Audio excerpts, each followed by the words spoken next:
네, 안녕하세요. 예, 오늘 사회를 맡은 권호광 모이세라고 합니다. 천주교 정의원 정리연합 상임대표로 있고요.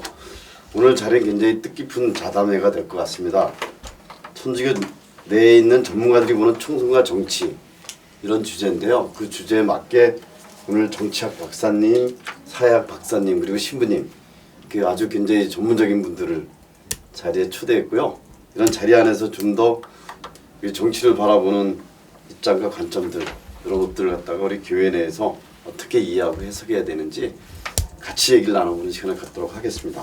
제일 먼저 우리 여성이신 이정희 박은미 선생님부터 먼저 간단하게 자기 얘기를 좀 소개하고 시작하면 좋을 것 같네요. 네, 안녕하세요. 저는 박은미 헬레나라고 합니다. 지금 양천 성당에 다니고 있고요. 저는 주교회의 평신도 사도직위원회의 여성 소위원회 총무를 맡고 있습니다. 그리고 우리 가톨릭 신자들이 어떻게 좋은 선택을 하면 좋을지 이야기 나눌 수 있는 자리에 초대되어서 저 개인적으로도 굉장히 영광으로 생각하고요. 네, 좋은 배움하는 자리가 되었으면 좋겠습니다. 양천 성당이면 거기 네. 신정동 성당 옆에 있는 겁니까? 네. 네. 부모님 저 잘 알아요, 신부님. 아, 그렇습니까? 그럼요. 반갑습니다. 같은 네. 동네 분을 만나서. 네. 박은미 선생님은 최근에 서울신문에도 인터뷰할 때 말씀하신 것 중에 특히 이제 여성 스스로 주도적인 역할을 직접 찾아 움직여야 한다 이런 말씀 굉장히 강조하셨는데 아마 오늘 얘기 내용 속에 그 여성으로서의 위치와 내용들도 같이 잘 말씀해 주시라고 생각이 듭니다.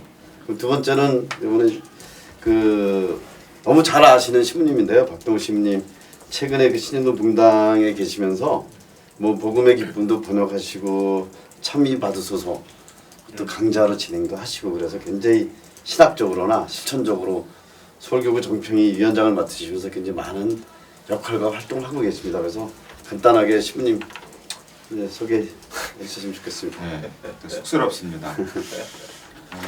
저는 신정동 성당에서도 사목을 하면서 주교회의 정의평화위원회 또 서울교구 정의평화위원회에서도 위원으로 사목을 하고 있습니다. 조금 전에 이제 신학적이라고 말씀을 하셨는데 학문적인 의미라기보다는 우리 사람과 사회가 얼마나 하느님의 뜻에 올바르게 살아가는가 그것을 이제 우리 교회는 신학적이라고 이해를 하고요. 그런 점에서 매일매일 또 매 순간 그리고 모든 현세 사물에서 벌어지는 사건들은 신학의 성찰의 소재가 된다고 생각을 하고요. 그런 점에서 이 자리가 한 개인뿐만 아니라 우리 사회 공동체 전체에 커다란 영향을 줄 만한 사건 4.13 총선과 관련해서 이야기를 나눈 자리이기 때문에 매우 뜻깊은 자리가 될 것 같고요. 저도 좋은 배움의 장이 될 수 있도록 힘껏 노력하겠습니다. 반갑습니다. 초대해 주셔서 감사합니다. 네, 반갑습니다. 이정희 베드로고요. 도남동 성당이 본당으로 되어 있습니다. 제가 이 사회 교리, 가톨릭의 사회적 가르침에 대해서 공부를 좀 여러 분들이랑 같이 하다가 사실은 그냥 공부만 해서는 안 되겠다, 좀 행동을 해야 되겠다 싶어서 몇몇 선생님들 또 사제분들 모시고 그리고 사회적인 시민행동이라고 하는 조그만 단체를 시작한 지가 이제 벌써 9년이 다 돼가네요. 상당히 가난한 단체이긴 하지만 그래도 사회적 가르침이라고 하는 걸 늘 생각을 하면서 또 공부하고 또 행동하고 그러다 보니까 참으로 큰 은혜를 받았다 할까 이런 생각을 합니다. 그래서 오늘 이제 4.13 총선을 맞아서 우리 가톨릭 교회가 또 가톨릭 신자가 어떠한 자세를 가지고 이에 임해야 되는가 하는 어떤 선택의 문제인데 또 여러 존경하는 우리 신부님 또 우리 패널 분들하고 얘기 나누면서 저 자신도 좀 올바른 선택을 했으면 하는 그런 바람입니다. 그 2012년도에 서울교구 정의평화위원회에서 낸 보고서가 하나 있었습니다.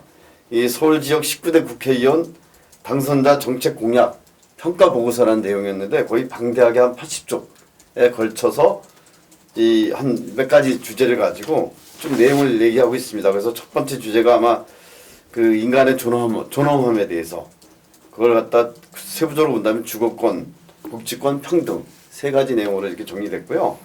두 번째는 공동체 실현, 해서 경제 분야, 정치 분야, 평화 분야, 환경 분야 네 가지 이 분야를 가지고 이제 쭉 분석을 했던 보고서가 있습니다. 그래서 그런 보고서의 기준이 아마 지금 그걸 좀 이렇게 그런 관점에서 본다면 첫 번째 아마 주제는 가톨릭 신앙과 사회 교리 관점에서 볼 때 이번 총선 20대 총선에 나서는 그 주요 정당들의 정책과 후보에 대한 평가, 특히 눈여겨보아야 할 포인트와 이에 대한 의견 이런 내용으로 먼저 시작을 해보도록 하겠습니다. 그래서 이 부분에 대해서는 아무래도 서울교구 정평이 지금 위원장님으로 계신 박도시님이 19대 정책 보고 공약 네. 평가 보고서를 했기 때문에 네네. 말씀을 해주시고 뭐 말씀하시면서 자연스럽게 네네. 꼭 얘기하고 딱 순서대로 얘기하는 것보다 얘기하신 거에 대한 반론이 있으면 중간에 얘기하셔도 되고 아니면 첨언해서 더 그 얘기도 해도 되고 이런 식으로 좀 편하게 예. 좀 얘기하도록 하겠습니다. 예, 먼저 시작해 주시면 좋겠습니다. 네네. 그냥 뭐 먼저 말씀하시려니까 또 2012년 이야기를 하셨길래 말씀드리자면은 우리 교회는 분명하게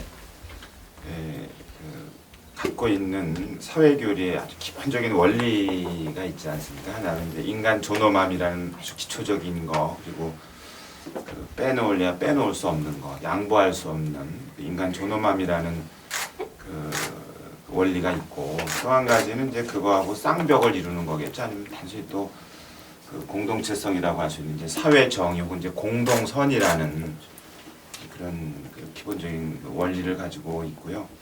또 그런 것을 기본으로 우리 교회는 그 교리상으로 이야기하기를 그것들이 그 성찰의 기준이 되고 또 판단의 기준도 되고 또 행동의 지침도 된다고 이제 단언하는 내용이죠. 그러니까 현세 사물질서라고 하는 뭐 정치든 경제든 문화든 바로 인간의 존엄함과 공동선, 사회 정의를 실현하는 길이 돼야 되지 인간의 존엄함을 억압하거나 훼손하거나 또는 공동선이나 사회 정의를 어지럽히는 것은 안 된다는 아주 원론적이고 윤리적인 관점이죠. 그런 이제 뭐 정치적인 어떤 이데올로기라든지 경제적인 이념도 아니고 아주 지극하게 그 성경의 바탕을 둔 교회 신앙이고 또 실천이기도 한데요. 근데 이제 안타깝게도 이제 우리 교회는 좀 논란이 될 만한 일들에 대해서는 이야기를 하지 않으려는 그것을 마치 그 점잖음이라든가 뭐 중립이라든가 또는 포용 혹은 관용 이렇게 이제 바꾼 것 같아요. 그러나 그 사실은 인간의 존엄함이라든가 공동선이라는 것은 저절로 이루어지는 것이 아니라 그 개인과 사회 모든 분야가 선의의 마음을 가지고 협력해서 구체적으로 행동할 때 이루어지는 거거든요. 그런 관점에서 이번 2012년에 저희들은 이제 꼭 저희 서울교구뿐만 아니라 다른 여러 교구의 그 정의평화위원회 또 주교회의 정의평화위원회가 함께 노력을 했었는데요. 그런 관점에서 보자면 이번에 13대 총선에서는 적어도 그 우리 가톨릭 교회 신앙의 관점에서 보면 굉장히 단도직입적으로 말씀드리면 위험하다라고 보는 겁니다. 왜냐하면 이 정치가 올바른 질서를 세움으로써 인간의 존엄함과 공동선을 실현한다라는 이 아주 원론적인 이 참 기본적이면서도 원론적인 지향이 실종된 채로 여태까지 그래왔던 것처럼 혹은 그보다 더하게 권력을 쟁취하는 것이 마치 그 목표인 것처럼 돼버렸다. 그게 여당이 됐든 야당이 됐든 뭐 분열했든 간에 하여튼 지난 몇 달 동안 벌어지는 일을 보면 이 권력을 잡기 위한 거의 뭐 사투를 벌이고 있는 것 같다는 거죠. 그러다 보니까 그게 본질인 것 같고 인간의 존엄함이나 이 공동 선인을 그 실현하려는 여러 가지 뭐 정책이라든가 움직임에 대해서는 찾아볼 게 거의 없다는 점에서 저는 이제 우선 개별적으로는 좀 우려스럽다 하나, 그리고 두 번째로는 올바른 가치를 지향했던 아까 처음에 말씀하셨던 그 군소 정당이라는 데 있지 않습니까? 사실은 우리 한국 사회에서는 너무나 비극적인 뭐 악순환의 반복인 거죠. 가치를 지향하는 어떤 권력을 쟁취하는 그 자체를 목적으로 삼지 않고 어떤 가치를 실현하기 위한 정당들, 뭐 녹색당이라든지 이런 당들 같은 경우는 거의 그 시민들로부터나 언론으로부터나 어떤 기존의 거대한 그 정당 구조에서 숨을 쉬지 못하는 것. 근데 이게 벌써 2000년대를 지나가고 훌쩍 지나고 2010년대인데도 불구하고 아직 그 구체 의미 있는 그 형체를 갖지 못한다는 게 우리 정치가 가지고 있는 그 위기, 위험인자라는 생각을 하게 됩니다.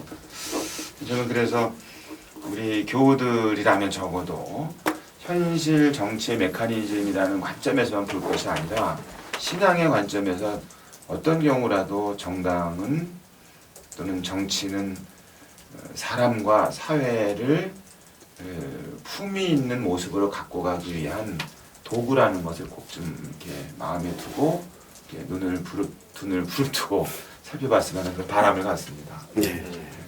네, 먼저 그 신앙과 사회교리적 관점에 대한 좀 원론적 입장에 대해서 좀 더 명확하게 시부님 말씀해 주셨는데요. 그 교회는 시대의 징표를 탐구하고 복음의 빛으로 그것을 해석할 필요가 있다, 의무가 있다, 이런 얘기들이 사목헌장에도 있듯이 시부님께서 기본적으로 존엄성과 공동선의 의미, 원론적인 의미가 지금 실종되는 것에 대한 안타까움과 다시 회복해야 되는 이런 특징들에 대해서 좀 더 주요하게 말씀해 주셨고요. 그거에 의해서 이제 보시나 혹시 더 첨가적으로 좀 얘기 보충해 주실 분 있으면 얘기 좀 해주시면 좋을 것 같네요. 그래서 그 19대 총선에 나온 평가에 이어서 네. 최근에 나온 그 주교회의 정의평화위원회 담화문에 보면 두 번째 그 내용을 그대로 다시 담고 계신 것 같아요.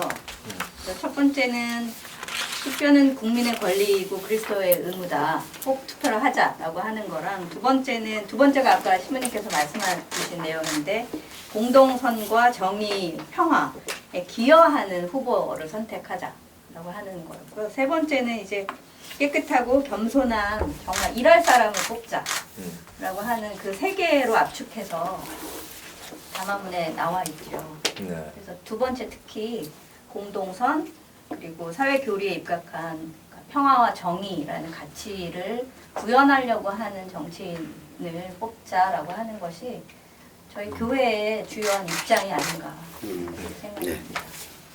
그런 중요한 입장을 이제 그 주교님들도 그렇고 사제들도 그렇고 수도자들도 그렇고 이제 교우들 평신도 지도자들도 그렇고 그런 것을 이렇게 담론화하고 네. 사실은 그 사목헌장을 보면은 우리 교회 지상에서의 역할을 강조하면서 우리 교우들은 자신의 개인의 어떤 삶의 문제뿐만 아니라 사람들의 삶에 영향을 주는 그런 사회 문제를 본당에 가지고 와서 토론하고 복음의 어떤 가치로 식별하면서 해결책을 찾도록 노력해야 된다라고 했는데 이제 지금 담화문 말씀하셔서 그런데 이게 또 그냥 그 담화문 냈다 이 정도로 그칠까봐 또 한편으로는 좀 그 우려는 됩니다. 네, 시부님이 우려했던 담화문의 그 주교의 내용은 그 우리 네 번째 좀 주제로 얘기할 수 있는 그 구체적으로 어떻게 기준을 가지고 그걸 선택하느냐 이 문제 때 같이 또 연결해서 좀 논의를 해봤으면 좋겠습니다. 그래서 네, 이어서 좀 저 교수님 이정 교수님 시부님 말씀하신 대로 이제 정치의 위기죠, 그죠? 말씀하셨듯이 우리 모든 사회 현상 자체가 상당히 일탈되어 나가고 있고 그런데 정치적인 측면만 보면 아까 말씀하신 대로 공천 과정이라든가 선거구 획정 이런 걸 보면 많은 지금 유권자들이 이거 지금 투표를 해야 되느냐 하는 데까지 와 있는 것 같아요. 그래서 이런 이 선거 해봐야 별로 소용이 없지 않느냐. 이거 꼭 해야 되냐 하는 거죠. 네, 저는 아무래도 정치학을 공부하고 가르치는 입장에서 강하게 얘기를 합니다. 이 투표 나가야 된다 말이죠. 이것이 유권자가 해야 할 어떤 권리고 의무니까 이걸 저버리면 안 된다. 이게 이제 뭐 주교회의 담화에서 맨 처음에 나오는 거고, 인천교구에서도 그런 담화를 했고, 무슨 다 그렇게 얘기를 하죠. 근데 참 걱정스럽습니다. 그럼에도 불구하고 청년들한테 얘기하거든요. 너희들이 70%, 80% 투표를 올리면 다음 대선 때 가면 청년을 위한 그 뭐랄까 공약 이런 게 아주 쏟아질 거다. 그러니까 요번에 한 80%만 올려봐라 이렇게 얘기를 하는데, 그런 얘기를 하면서도 과연 지금 같은 제도 하에서 유권자들이 제대로 된 선택을 할 수 있느냐 하는 게 문제죠. 제대로 된 상품이 있어야 선택을 할 텐데 그렇지 못한 상황 속에서 자꾸 어떻게 보면 강요하는 것 같은 그런 생각이 듭니다. 이제 그럼에도 불구하고 우리가 최선은 아니지만 차선을 선택해야 되는데, 아마 그 기준은 인간 존엄이라든가 공동선, 지금 말씀하신 여러 가지 가치적인 부분을 봐야 될 텐데요. 지금 아까 정책이 그럼 과연 특별한 게 있느냐 했을 때 지금 거의 뭐 나와 있는 것은 과거에 그냥 있던 것들 추려서 나온 정도지, 새로운 어떤 비전을 제시하고 20대 국회에서는 이런 걸 하겠다라고 하는 게 사실은 많이 빠져 있습니다. 겉으로 보면 10개씩 이렇게 좀 추려놓은 거 보면 뭔가 좀 괜찮은 게 있는 것 같지만, 제가 바라는 건 정말 20대 국회에서는 근본적인 변화, 그게 이제 정치 체계의 변화든 정당 체계의 변화든 선거 제도를 변화시켜서 뭐 비례대표를 늘리겠다는 등 이런 어떤 가치를 추구하는 정당들이 원내에 진입하게끔 하겠다는 등 이런 내용은 전혀 없습니다. 그러니까 뭐 지금 유권자들이 그냥 당장 듣고 좋아할 그런 것만 그 정책으로 내놨고, 그 정책마저도 그렇게 아주 신중한 그런 정책이 아니다. 이런 것 때문에 더 우려스럽고요. 그럼에도 불구하고 이제 차선을 어떻게 선택하느냐는 게 문제인 것 같습니다. 예. 교수님께서 차선의 선택의 문제를 얘기해 주셨는데요. 차선이 아니라 오셨네요. 차악을 자꾸 만들면 어떡해. 네, 그럴 수도 있죠. 그렇죠. 그래서 이번 총선이 사실 아까도 제가 특징에 말씀드렸지만, 이게 사실 지역구 획정도 늦어지고 공천도 늦어지고 이러면서 거의 후보들조차가 어떤 특징적인 공약을 내세울 만한, 그리고 그 인물을 검증할 만한 시간들이 지금 굉장히 짧은 시간 때문에 더 유권자들이 당혹한 네. 그런 상황인 것 같습니다. 그래서 사실 근데 총선은 후보도 뽑지만 정당도 선택해야 되는 문제, 비례대표 그렇습니다. 때문에 네. 두 가지를 같이 투표하는 문제가 있기 때문에 그 부분에 대해서 흔히들 더불어민주당에서는 이제 경제민주화를 김종인 네. 대표를 내세워서 지금 그거 가지고 밀어붙이고 있는데, 가장 그런 부분에 조금 더 부연해가지고요. 네. 좀 이런 정당이 어떤 특징들로 이번 총선 때 아까 말한 대로 특히 이제 그 정당을 선택할 때 가장 어려운 거는 정당이 어떤 정책이 어떤 기준에서 왔을 때 적합한지 이걸 좀 판단하게끔 해주는 게 제일 중요할 것 같거든요. 그 부분은 아주 중요한 부분입니다. 사실 우리가 이제 1인 2표제를 택하고 있기 때문에 한 표는 지역구에 이제 후보자에게 보내고 하나는 정당을 선택하게 되는데요. 그러기 위해서는 정당이 내건 정책을 우리가 살펴봐야 되겠죠. 프로그램이 있습니다. 소위 정당 선택 도움이라는 게 지금 시민단체에서 운영하고 있는 게 있기 때문에 거기 들어가 보면 자기가 선호하는 정당의 정책을 쭉 정치, 경제, 문화 이렇게 하다 보면, 당신은 결국 뭐 더불어민주당을 선호하는 거하고 상당히 비슷합니다라든가, 아니면 정의당하고 같다든가 뭐 이런 식으로 나오거든요. 근데 그것대로 투표하는 사람들이 상당히 적다 그래요. 실제로 자기가 선호하는 거하고 정책에서 나오는 거하고 차이점이 있답니다. 그걸 보면 아마 이 내놓은 정책이 사실은 국민들의 마음, 유권자의 마음에 딱 이렇게 일치하지 않는 부분이 있는 거 아닌가 생각됩니다.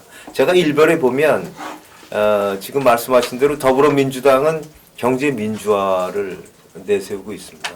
이게 아시다시피 지난번 박근혜 대통령 후보 시절에 내놓았던 경제민주 아니겠습니까? 그때 당시에 바로 김종인 지금 현 대표가 박근혜 대통령 후보를 도왔었기 때문에 그 경제민주화가 제대로 이루어지지 않았다라고 하는 것을 이제 내세우면서 지금 더불어민주당에서 볼 수 있는 건 바로 이런 것 같고요. 또 재미있는 것은 더불어민주당에 세븐 플랜이 있습니다. 37 플랜인 게 있더라고요. 그래서 이게 뭔가 하고 제가 봤는데 좀 어려워요. 너무 어려워요. 네, 뭐 중산층을 70%를 만들겠다든가 아니면 가계 소득을 70%를 하겠다든가 노동 소득 분배율을 70%를 하겠다든가 그래서 예전 이명박 정부 때 747 이건 이게 딱 와닿는데 뭐 이런 게 조금 달랐던 것 같고요. 국민의당은 이제 정당이 창당된 지 얼마 안 돼서 그런지 상당히 모호하면서 그러나 각 분야의 정치, 경제, 문화, 복지, 사회적 약자, 안전 뭐 이런 걸 이제 쭉 열거한 듯한 그런 생각이 들었습니다.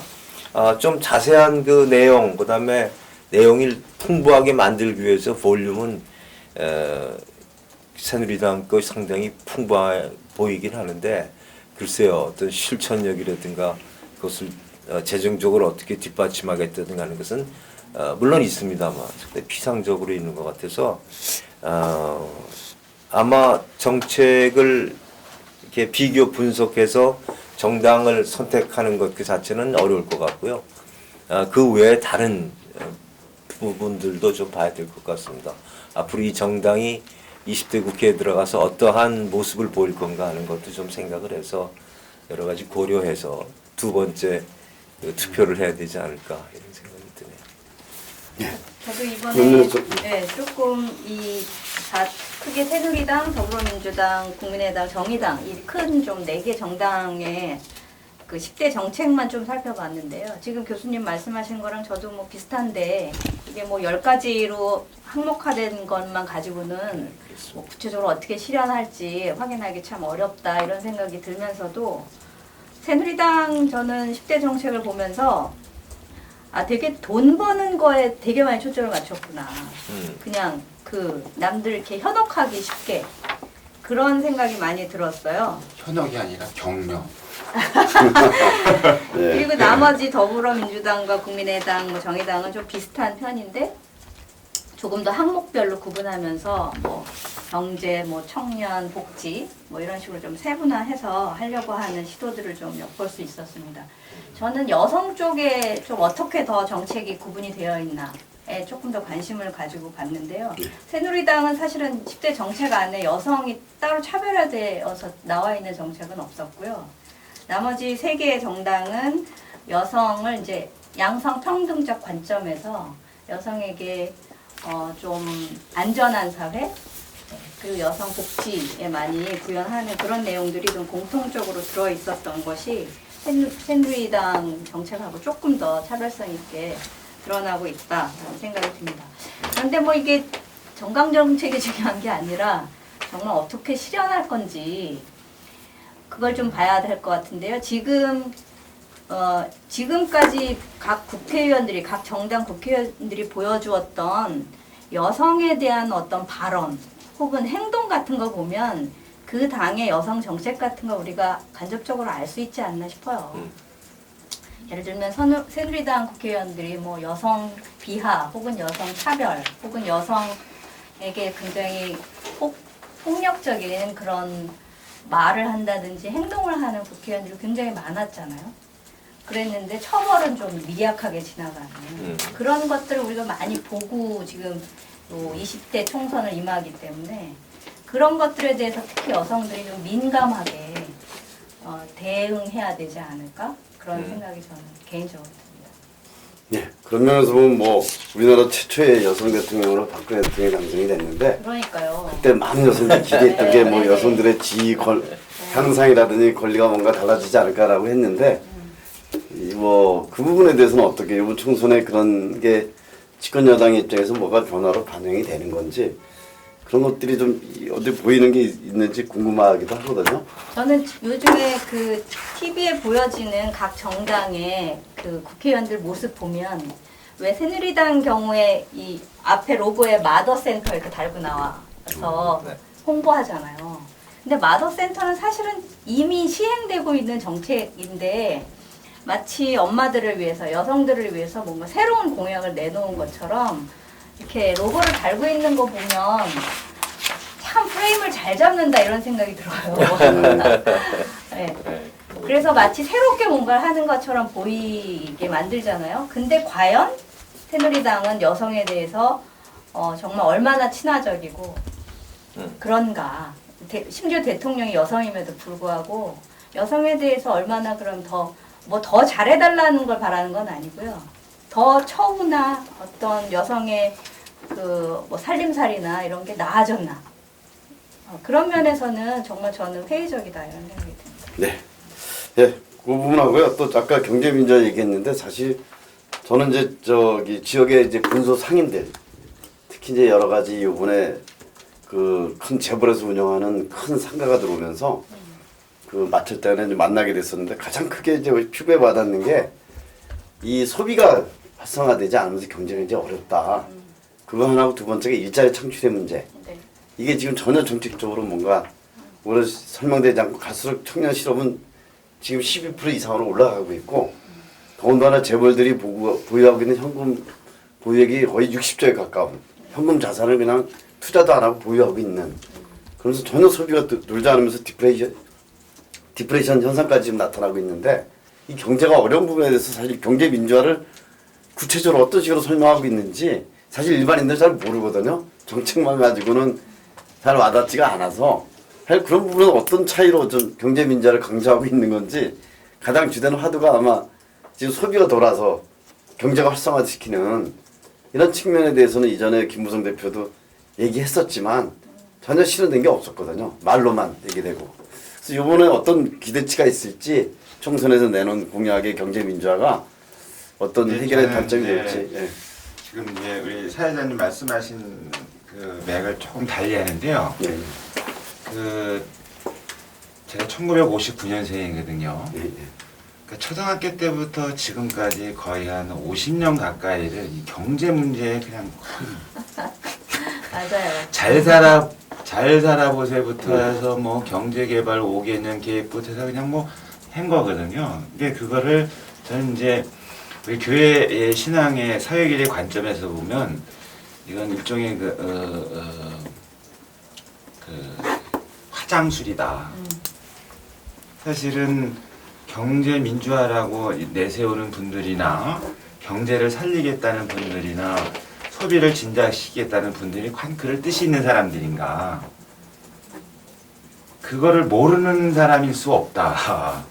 왜냐하면 우리가 흔히 논쟁하는 것 중에 하나가 선성장 후 분배 아주 프레임 아닙니까? 초등학생 때만 해도 우리가 1970년이 되면은 각 가정에 텔레비가 있고 뭐 이런 식으로 항상 했던 거거든요. 그걸 모르는 거 아니고 실제로 보면은 그 국민 총생산 같은 경우가 이렇게 나쁜 거 아니란 말이죠.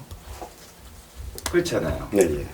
그런데 지금 벌어지고 있는 거는 심각한 불평등이고 심각한 빈부 격차인데다가 기회의 불평등인 거잖아요. 문제는 그러니까 소비가 안 돼서 그걸 몰라서가 아니고 경제 민주화를 주장하는 분들이나 경제를 살리겠다는 분들이 그런 이야기를 꺼내면서 사람들로 하여금 끊임없이 의존적으로 만들었다.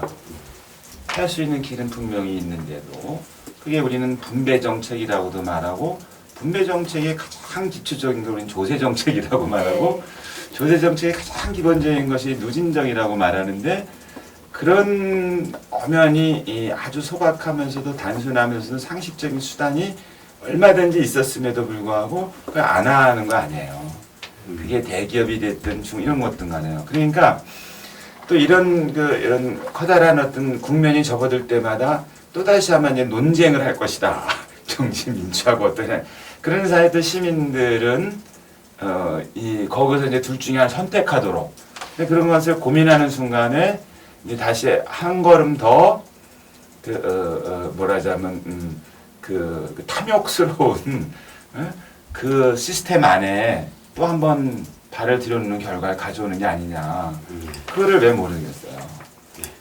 근데 제 생각은 그래서 이제 조금 전에 말씀하신 이제 사회자님 말씀하신 그런 게 지금 저도 이걸 보고 나서 정당들의 어떤 그 정책들을 보고 나서 이제 아까 교수님께서는 옛날에 했던 걸 또 이렇게 한다는 게 10분 동의하는 이유가 정말로 사람을 사랑하는 사람이고 사회를 걱정하는 사람이라면 이렇게 주장을 해도 사람들은 알 수 있다. 지금 가지고 있는 것을 가지고 제대로 잘 분배 정책을 하게 되면 기회의 어떤 분배라든가 또는 혜택의 분배라든가 부담의 분배 이런 것들을 공정하게 만들기만 해도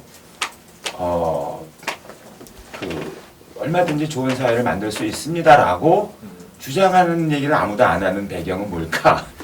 같은 편이니까 그런 거 아닐까 생각을 드는 겁니다. 권력이라는 것을 향한 어떤 욕망이 경제적 어떤 그 독점을 시민들에게 나눠주고 싶지 않은 하나의 그 폐쇄 집단으로 형성된 게 아닌지라는 우려를 하게 되는 거죠. 네. 너무 좀 제가 기억을 더듬어 보면 왜 이렇게 똑같이 반복이 되는가? 지도자가 생길 때마다 또는 국회가 형성될 때마다 같은 얘기를 끊임없이 하면서도 다만 이제 화장 패턴이 바뀌는 거죠. 시대에 따라서 그런 이제 우려를 하게 됩니다. 그러니까 시민님 말씀은 이제 그 거의 경제민주화라는 공약이 어떤 장밋빛 환상만 주고 있지 네. 그 기본적인 그 경제민주화에 대한 철학과 의지가 없다. 그러니까 우리 사회교리적 관점에서 보면 가난한 자에 대한 우선적 선택의 기준한 분배의 정의들이 세워지는 게 오히려 경제 문제를 풀어가는 해법인데 그런 거에 대한 공약이 거의 찾아보기 힘들다. 이렇게 말씀하신 걸로 네, 정리하면 저는 되겠죠. 그런 관점에서 좀 표현을 좀 일반화시키면 그게 무능과 부패라고 생각합니다. 어떤 것이 제 기능을 하지 못하는 걸 무능이라고 말한다면 그 기능 자체가 작동을 멈추고 오히려 이제 이질적인 기능을 하는 건 부패한 거잖아요.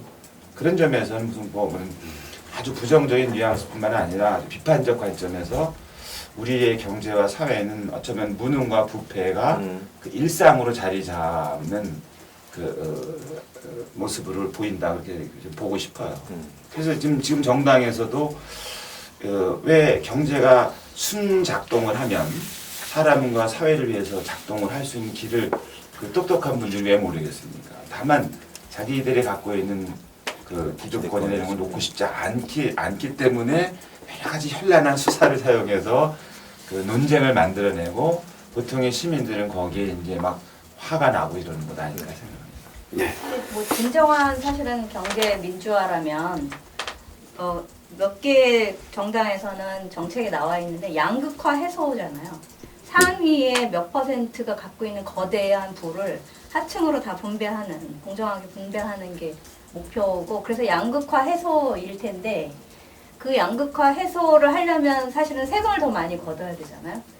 근데 세금을 걷는다고 더 많이 조세를 많이 한다라고 하면 일반인들은 그냥 내 세금 더 내야 되는 것 때문에 그래서 표를 빼앗길까봐 사실은 그 말을 안 하는 거예요. 다들 그죠? 나중에는 아마 권력을 잡으면 뭐 다시 얘기해서 더 세금을 거둘지언정 지금 전혀 뭐 세금 더 걷겠다는 말은 어느 정당에서도 안 나오는 것 같거든요. 양극화 해소를 얘기하면서도 그런 게 참 가장 큰 게 이제 빈부격차의 해소를 통한 경제 민주적 철학과 가치가 지금 그렇죠. 공약에 안 보인다. 이렇게 좀 이제 좀 얘기될 수 있을 것 같은데 그럼 한 가지 좀 주제를 더 확장시켜 보면요. 최근에 아마 뉴스 보면 아시겠지만 매일 첫 기사나 주요 기사가 북한에 대한 얘기가 계속 나오고 있습니다. 이게 이제 그 안전한 사회라는 기조에 봤을 때 양부 논리, 반공의 논리 가지고 계속 여당의 프리미엄을 갖고 갔었던 이런 이전에 그 선거 때 경험이 있는데 이번에는 어떤 측면에서 봐야 되는지 혹시 그 부분에 대해서 혹시 말씀하실 게 있으면 얘기해 주면 좋을 것 같아요. 좀 영역에 그 있어서. 얘기는 그 함부로 얘기하면 근데 저는 이제 그 부분하고 이제 쌍을 이루는 게 하나가 있다고 봐요. 이제 우리가 통상적으로 이제 근대 시민 국가를 얘기할 때 시민의 생명, 재산, 안전을 이제 보호하는 장치로 이제 군대라는 네. 곳과 이제 경찰이라는 일종의 그武力을 사용할 합법적으로 사용할 수 있는 그 수단을 두지 않습니까? 그러니까 군대가 말하자면 외적의 안보, 외적의 침입으로부터 이제 지키는 거라면 경찰은 이제 내부에서 어떤 치안을 담당하는 거잖아요. 그런 점에서 그 이게 뭐 정말 절묘한 조화인지 모르는데 이제 북한의 어떤 그런 그 도발적 행위들과 우리 지금 연일 이제 그냥 그 끊임없이 지금 그냥 계속해서 나오는 얘기가 어린 아이들을 얼마나 무참하게 부모들이 막 야단치느냐 뭐 이렇게 혼내고 뭐 또는 뭐 살인까지 이런 거 있지 않습니까? 이 두 가지가 아주 극단적인 가장 약한 어린이를 지켜주지 못하는 어른들을 이제 부각하고 한편은 바깥에서의 어떤 그 불안 요인들 계속 얘기하는 거잖아요. 이제 이럴 때 이제 그 정답은 뭡니까? 강력한 안전장치를 갖고 있는 뭐 이런 걸로 가지 않을까라는 생각을 좀 해요. 그래서 뉴스에서 나오는 지금 말씀하신 북한의 도발 문제뿐만 아니라 아마 다음 꼭지로 많이 나오는 게 부모님들이 애를 얼마나 뭐 어떻게 했나 이 문제일 겁니다. 그럼 아마 야 이거 그럼 당연히 이거는 이제 바깥에서 오는 위협과 내부에서 불안함 또는 그 뭐 이런 취약함을 동시에 보여주는 거거든요. 그래서 이게 어떤 게 이게 우연인 것인지 아니면 정말 절묘한 무엇인지는 모르겠습니다만은 그러나 이제 이것이 우리 사회의 어떤 시민들에게는 특별히 마음 안에는 뭔가를 작동할 거다는 생각을 합니다. 근데 저는 그런 측면도 있긴 한데요. 요즘 돌아가는 뉴스 같은 걸 또 보면 한편으로 뭐 북한의 도발에 대비해서 뭐 전국의 안보 태세를 강화하자 뭐 이런 뉴스도 나오는 한편 바로 이어져서 나오는 뉴스가 군대 비리예요. 뭐 군의 뭐 고위 장성들이 무슨 뭐를 납품 비리가 했다든지 무슨 총알이 숭숭 뚫리는 뭐 방탄복이 냈다든지 혹은 그 한쪽으로는 안보태세 강화라고 하면서 뭐 군 장성들이 모두 다 골프를 치러 갔다든지 이런 약간 상반되는 뉴스들이 같이 나오니까 시민들이 보기에는 이거 무슨 안보태세 맞느냐 이런 생각을 한편 하면서 예전같이 이렇게 뭐 안보 이슈가 선거 앞두고 나왔을 때 그렇게 예전같이 이런 것에 호락호락 시민들이 잘 넘어가지 않는 이미 상황이 됐다. 저는 그렇게 생각이 듭니다. 그만큼 이제 발전이 돼가지고 이제 그래 그런다 이렇게 볼 수도 있다는 거죠. 그 부분은 혹시 좀 정치 글쎄요, 우리 뭐 네, 교수님. 사회 교리적 관점이라든가 이런 가톨릭 입장에서 보면 남북이 동족 간에 서로 평화와 교류를 하고 결국에서는 한 마음 한 몸이 다 되어야 되는 그런 공동체가 되어야 되는데 이건 뭐 상대가 있으니까 북한이 아주 그 도발적이죠 지금. 근데 그 상황이라는 건 뭐 남북한의 관계만 볼 수 있는 게 아니라 지금은 동북아 질서, 국제 질서라고 하는 차원에서 이걸 본다고 한다면 참으로 불행한 시기죠. 근데 이러한 시기일수록 어떤 그 국가 지도자나 국회나 이런 데서 상당히 좀 스스로의 운명을 스스로 개척할 수 있는 그런 능력을 보여줘야 되는데 그냥 또 다른 뭐라 그럴까 이 독립변이 있으면 그 쫓아가는 이런 식이 돼버리고 마니까 우리는 어디로 가야 될지도 모르는 방향을 못 잡고 있거든요.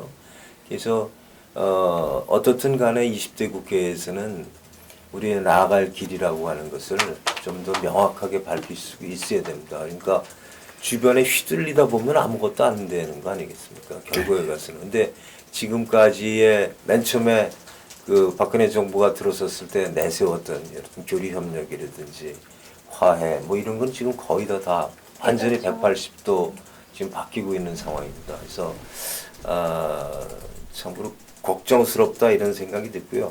아까 신부님 말씀하신 거에서 이전 북한의 위협, 그 내부에 있어서의 어떤 지금 나타나는 어린아이들에 대한 문제점 이게 좀 많이 나오는데 저도 동의하는 바가 이제 상당히 강한 국가, 강한 정부라고 하는 것의 필요성을 우리는 하여튼 심리적으로 지금 느끼고 있는 것 같아요. 동시에 우리가 가져야 될 건 뭐가 있냐면 이러한 상황 속에서 상당히 강한 시민사회, 우리 이제 유권자의 힘, 뭐 이런 것인데요.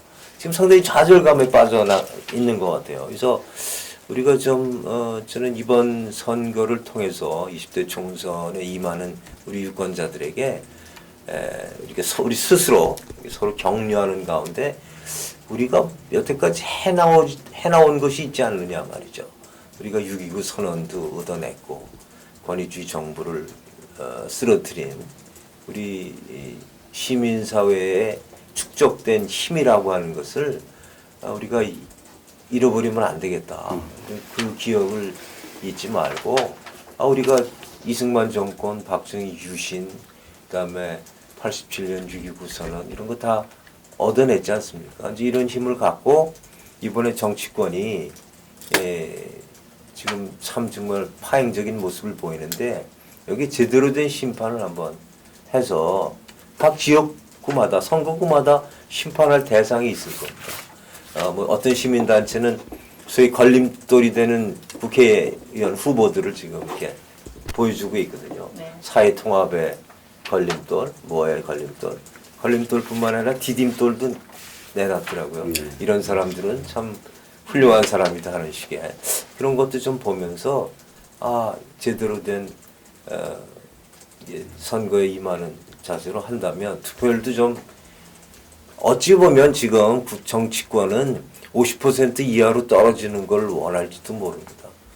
이제 국민들이 정치에 무관심해지고 경제 문제에만 매몰되고 자기의 그 바로 앞에 있는 것만 보게끔 하는 이런 그 수렁으로 몰아가는 정치에 대해서는 더 이상 관심을 안 갖게 하고 이럴 때 뭔가 좀 한번 보여주면 움찔하지 않을까. 그것이 아마 선거의 혁명이고 저는 선거 과정이라고 하는 걸 그렇게 생각합니다. 이건 그냥 투표장에 나가서 그냥 누구를 찍고 마는 게 아니라 이 과정을 통해서 우리가 처한 상황을 다시 한번 예리하게 살펴보고 또 우리가 뭘 잘못했는가 하는 것도 성찰해야죠.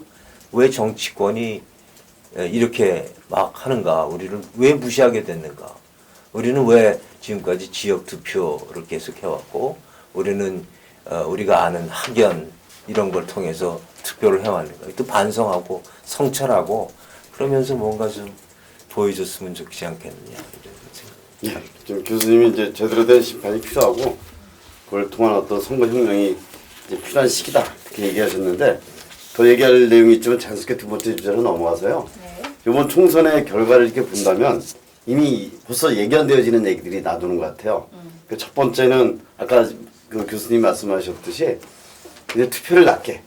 그 사람들이 정치 환멸을 끼고 아예 정치 이제 이 공천 과정에서 이게 이제 정치하는 놈들 아무것도 믿을 사람 없다.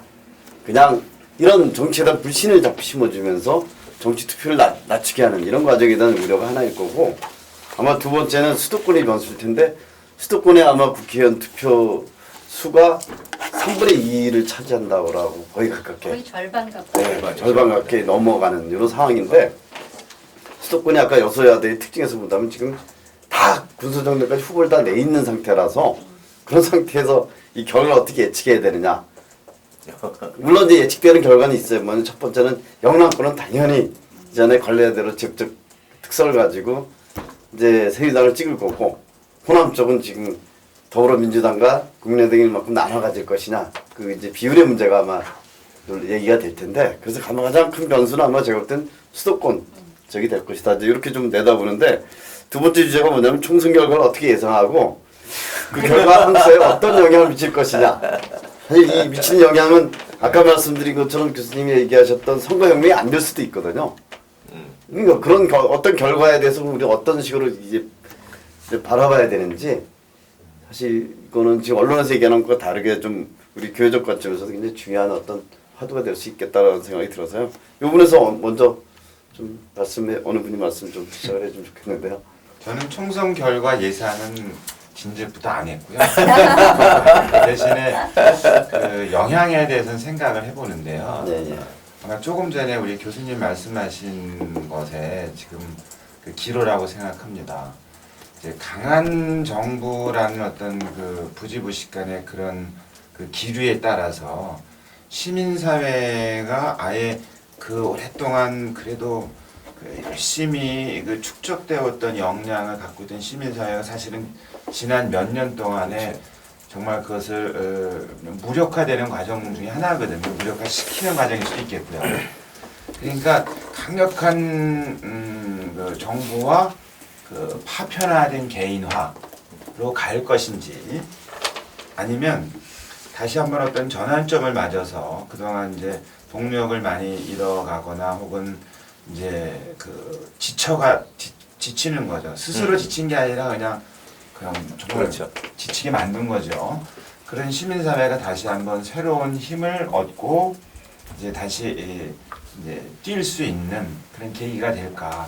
아마 그 기로라고 생각을 합니다. 네. 저는 이제 그게 그러나 이제 이게 누가 뭐 많은 의석을 차지하느냐 안 하느냐보다도 이번 선거를 통해서 그 두 가지 말하자면 강력한 정부와 그냥 무수한 시민의 파편화가 될 것인가 아니면 오히려 다시 그 훌륭한 전통과 역량을 되살려서 시민사회 건강한 시민사회의 어떤 성장의 디딤돌로 될 건가 그렇게 좀 저는 이제 생각을 합니다. 후자가 되기를 강력하게 희망하고 있는 거죠. 네. 근데 신부님 말씀대로 가려면 네. 지금 찌그러진 야권이 사실은 다시 힘을 얻어야 되는 거잖아요. 근데요, 거기서 제가 왜 결과를 예상하지 않았냐면 사실은 정당이라는 것이 시민사회의 열망을 충분히 담고 그것을 정책으로 입안할 능력과 그것을 민주적 절차를 통해서 말하자면 실현할 수 있는 역량이 그렇지. 있는 게 정당인데 우리의 정당이 그런 역할을 했다기보다는 말하자면 정당으로 존재하기 위해서 역할을 했는데 좀 나름대로 지난 한 얼마 동안은 그 자만하지 않았는가 치열하게 자기 갱신을 해가면서 정당의 본연의 어떤 모습을 키워가기 노력하기보다는 정당 자체가 야당이든 여당이든 간에 정당 자체가 목적이 된 권력 자체가 목적이 됐듯이 그렇게 된 것이 아닌가. 그래서 뭐 지금 물론 이제 선생님 말씀하신 게 그렇게 되면 정말 좋은데 그래서 이제 그런 관점에서 결과는 별로 이상하지 않다. 결과는 시민사회가 이번 기회를 통해 좀 새로운 활력을 갖는 그런 계기를 갖는 그런 총선의 영향이었으면 좋겠다는 바람을 가진 거죠. 시민님은 이제 그 영향이 가장 중요한 것은 공안 시민사회가 될 것이냐 안 될 것이냐 이런 것들에 대한 네네. 그걸 초점을 더 중요하게 이제 봐야 된다 이렇게 얘기하셨는데요. 근데 저는 이제 사실은 시민사회 운동을 오래 했었는데 그 특징을 본다면 그 길들여진 8년, 그 잃어버린 8년 이렇게 표현할 정도로 시민사회 단체들이 특히 그 이전의 정권, 후배 정권을 거치면서 굉장히 많이 의존하게 되는 재정 문제부터 해서 또 인연관계나 여러 가지가 이렇게 연결돼 있다가 그것이 또 다 뺏겨지고 그렇죠. 거의 무력화되는 시민사회 운동. 그래서 최근에는 시민사회 단체들이 이 영향력이나 결집력이나 이 내용들이 많이 약화되어 있는 상태거든요. 네. 그리고 그것도 새로운 굉장히 젊은 우려돼. 층이 충원되고 있지 않잖아요. 네, 다 네. 사실 노화되고 있고 시민사회 운동에 참여하는 사람들 자체도 그렇습니다. 네. 그게 이제- 굉장히 문제라고 저도 생각이 돼요. 근데 그런 면에서 이번 총선이 그것을 김정인 교수는 그런 얘기를 하더라고요. 잃어버린 8년이 이 총선 결과에 따라서 잃어버린 20년이 될 것이다. 네. 이런 식으로 캐치프레이도 내걸고 있는데 가장 그런 측면에서 좀 아까 시민사회의 어떤 공간 시민사회를 우리가 하기 위해서 어떤 결과의 변수를 우리가 좀 주의하게 우리가 봐야 되는지 이런 얘기를 좀 이제 교수님이 좀 글쎄 얘기해 저는 주실까요?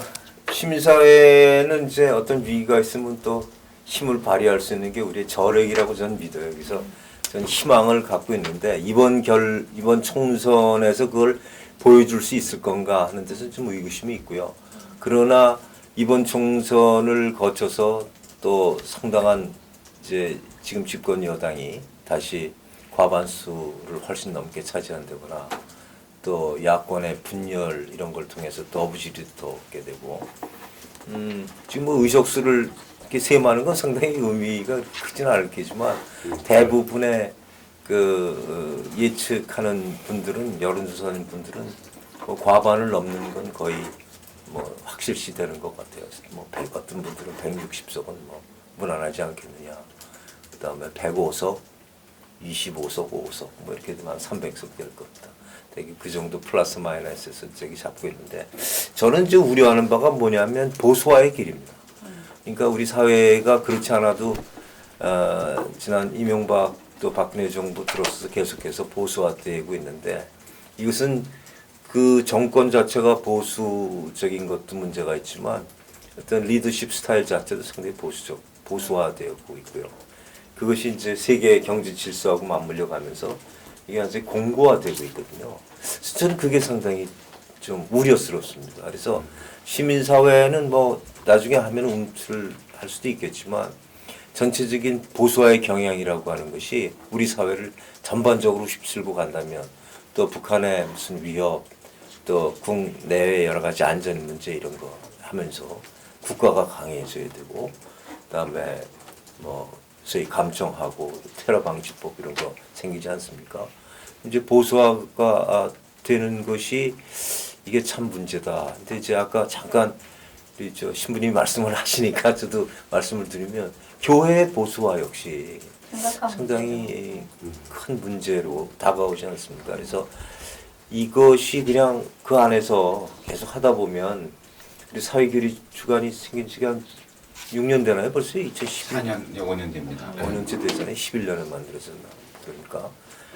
근데 글쎄요. 사회교리라고 하는 사회적 가르침, 뭐 교리 그러면 너무 닥트린 같아서 좀 그렇지만 그 가르침이라고 하는 것이 가지고 있는 참 보석 같은 존재인데 이것이 제대로 작동이 교회 내에서도 안 되게 되는 그러니까 사회와 교회가 이게 뭐 이게 같이 지금 가버리지 않습니까? 한 1990년 이후서부터 되게 그렇다고 본다면 그래서 저는 우리 사회에 또 우리 교회에 끼치는 영향이 상당히 문제가 되지 않을까. 뭐 정책적으로는 남북관계 문제, 뭐 복지 문제, 경제도 성장 위주의 분배보다는 우리가 얘기하는 소위 소외된 사람들을 위한 또 공동선을 추구하는 또 인간 존엄 이런 것의 가치가 점점 이런 보수적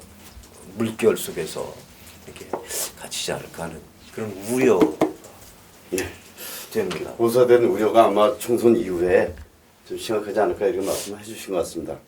사실 저도 보면 주변에서 동창들이 그런 얘기를 많이 해요. 저한테 야 너 대학교 때는 아버지랑 싸우더니 친구 아버지랑 동창 아버지랑 싸우더니 이제는 저 동창 누나하고 맨날 싸운다 이런 얘기 듣는데 그 말 뒤집어 보면 70년대 어떤 한국의 정치 현실이나 지금 2010년대 정치 현실이 달라진 게 별로 없이 여전히 아까 보수화된 어떤 측면에 대한 특징을 갖고 있기 때문에 제가 이제 그런 것에 이렇게 쭉 계속 그 지향을 둔 것이 아닌가 이런 활동에 이런 의미가 있는데요. 저는 이제 교수님 말씀하신 거에 이제 동의하면서 이제 그 덧붙이자면 이제 왜 우리의 보수가 이게 위험하고 건전하지 못한가는 저는 이제 보수의 어떤 가치가 있지 않겠습니까? 그렇죠. 어떤 것을 지키고자 하는 가치. 근데 그 가치가 윤리적이지 않은 가치들이 많을 때 그럼 이제 우리는 그거를 예를 들어서 수단 방법 가리지 않고 성장하면 된다라든지 또 어떤 그 불법적인 방법이라도 목적을 달성하면 된다라든지 이런 거거든요. 그게 이제 인간의 존엄함이나 인권 같은 걸 아주 하찮게 여기게 만들고 대신 뭐 성공만 하면 된다라든지 이제 이걸 마치 그 발전이라고 착각하게 만드는 거야. 그런 걸 이제 우리 사회교리는 아주 준엄하게 그걸 얘기를 하거든요. 그런 걸 뭐 이념이라든지 경제적 이윤이라든지 그런 권력의 욕망을 가지고 폐쇄적 지배 집단을 형성하는 거라고요. 그럼 뭐 말하자면 그 보수이면서 동시에 약간 그 변형된 그런 뭐 그래서 이제 교수님 말씀에 이제 10분 동의하면서도 아 우리가 정말 위험할 수도 있는 것은 바로 그런 지점이에요. 그러니까 뭐 사람의 생명이든 환경이든 인간 사이의 건강한 관계든 하다못해 뭐 인간으로서 뭐 체면이든 이건 다 내팽개치고 뭐 돈만 벌면 된다든지 뭐 이기면 된다든지 뭐 이런 거요. 그리고 그게 힘이라고 그게 우리를 지켜준다라고 이렇게 자리 잡게 할까봐 그런 거 한번 덧붙여서 말씀드리고 싶습니다. 네. 신님께서 이제 보수화가 된다는 게 우려가 아니라 보수한 내용이 우리 교회의 어떤 사회교리적 관점에서 봤을 때 심각하게 사회를 훼손하는 즉 존엄성과 공동성이라는 가치가 무너져 버리게 되는 이런 것들에 대해서 경계해야 되는. 죄송합니다. 교수님 말씀하신 그 교회 내 보수화도 같은 맥락이라고 봅니다. 교회는 하느님께서 예수님을 통해서 맡겨놓은 그 복음을 잘 다른 사람들에게 전해서 열매를 맺도록 하는 도구여야 되는데 교회가 그걸 안 하는 대신에 과실을 교회가 먹으려고 그러면 그거 안 되는 거죠. 그런 점에서도 교회도 충분히 같은 맥락이죠. 교회나 뭐 사회 보수화로 가장 피해를 입을 세대는 저는 젊은 세대라고 생각이 돼요. 네. 지금 이제 앞으로 다양하고 굉장히 창의적으로 자기의 삶을 이끌어 가야 할 젊은이들에게 어른들이 보여주는 그런 이 모습, 보수화된 모습이 실제 이념적으로나 아니면 생활상에서 굉장히 앞으로 큰 영향을 줄 거다. 지금 사실 뭐 그러고 있잖아요. 네, 그래서 지금 제일 뭐 회자되고 있는 단어들이 뭐 헬조선, 뭐 금주서, 흑주서, 뭐 수저, 네, 그다음에 뭐 열정페이, 갑질, 막 이런 얘기잖아요. 근데 다 그걸 청년들이 지금 온몸으로 견디고 있는 상황이잖아요. 그래서 그런 면에서 그리고 이 청년들은 사실은 이미 모든 걸 누리고 나이 들어가는 노인 세대를 지탱해야 될 사실은 세대인데 청년들에게 어떤 미래상을 보여줄 건지 그런 면에서 청년 세대들을 위해서도 진짜 우리가 더 어떤 입장에서 뭐 투표를 하고 또 교회 내에서 사회교리를 지켜나가야 할지 그런 부분 같이 생각해야 되지 않을까 싶어요. 그럼 그거 이제 연결시켜가지고 세 번째 질문 넘어갈 수 있을 것 같아요. 그러니까 국회의원들에 보면 굉장히 카톨릭 신자가 많이 있어요. 사실 보면 카톨릭 신우회라고 있는데 거의 80여 명이 국회의원의 80여 명이 그 신우회로 모여져 있다. 국회의원 중에. 네, 19대 국회의원 중에. 그래서 근데 이런 분들이 카톨릭의 어떤 사회교리적 관점에서 얼마나 활동하고 했었는지 그리고 올해 이 입법 활동하는데 어떤 영향을 줄 수 있는지 사실 그것도 우리가 카톨릭 신자라고 해서 무조건 우리가 뽑는 게 아니라 어떤 그런 면에서는 그런 부분은 어떤 식으로 봐야 되는지 잠깐 뭐 간단하게 볼 수 있지 않을까 싶은데요.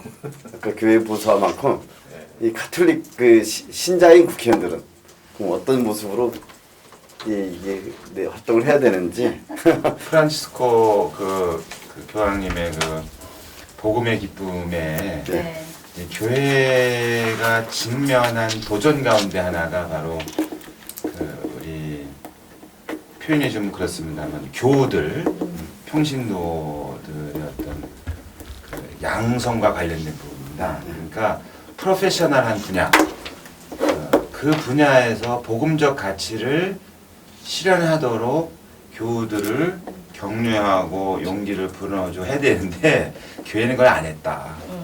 그것도 우리 교회가 짊어져야 될 큰 짐이다. 그래서 그럼 해달라고 요구하거든요. 그럼 정치인들도 마찬가지입니다. 그렇습니다. 정치하시는 분들이 정치가 가지고 있는 프로페셔널 전문적 분야 아니겠습니까? 아주 굉장히 고도의 뭐 관계 맺기부터 해서 상황 파악해서 이런 여러 가지가 정말 머리가 아플 분들인데 그분들이 그런 그 역량을 가지고 있을 때 그 좋은 역량을 복음적 가치를 실현하도록 복음적 가치라는 게 무슨 뭐 성당을 다녀라 이런 게 아니잖아요. 말하자면 어떤 정의로운 또 인간의 존엄함 이런 것들 할 수 있도록 그분들이 이제 그 프로페셔널 전문 분야에서 할 수 있도록 하는 거죠. 근데 그런 게 이제 우리는 좀 많이 모자랐죠. 오히려 정교 분리라는 그 이상한 그것도 왜곡된 그런 거 가지고 정치는 정치, 뭐 종교적 가치는 종교적 가치 뭐 이렇게 해가지고 그러다가 이제 선거철이나 되면 이제 또 다시 그러니까 이게 80명 됐다는 건 굉장히 높은 비율이거든요. 엄청 높죠. 38이 24%면 보통 이게 뭐반 이상 훨씬 높은 건데요. 뭐 100% 이상. 근데 그분들이 그러니까 그 어떤 가치, 신앙의 가치, 종교의 가치, 복음의 가치를 갖고 정치 활동을 할 수 있도록 그렇게 어떤 그 해주는 게 좀 필요한 것 같습니다. 네. 제가 그 이제 사회적인 시민 행동이라고 하는 단체를 만들면서 사회적 네. 그 오경환 신부님이시죠. 네, 네. 네, 예, 예. 이기우 신부님 계신데 지금 말씀하신 대로 평신도들이 정말 자기가 임하고 있는 자기가 있는 사회 공동체 안에서 뭔가 그러한 가치를 복음적 가치를 실행으로 옮겨야 되지 않겠느냐 이런 뭐랄까 뭐 목표랄까 뭐 이런 거죠. 국회에서 보면 일치를 위한 정치 포럼이라고 하는 연구 단체가 있습니다. 그 포콜라레 분들이 이제 네네. 시작을 해갖고 들어봤습니다. 국회의원들 이렇게 해서 했는데요. 거기 가톨릭 신자분들이 전부 다는 아니고요. 물론 거기 개신교 신자, 불교 신자들도 있고 원불교 신자도 있고 대표는 그랬습니다. 그런 것 같아요. 어떤 뭐 종교가 가지고 있는 여러 가지 다양성이 있지만 또 같은 목적을 가지고 있지 않습니까? 뭐 공동선 그러면 우리가 전부 다 독점하는 건 아니니까. 이 얘기를 들어보면 그런 의지를 가지고 있는 것 같아요.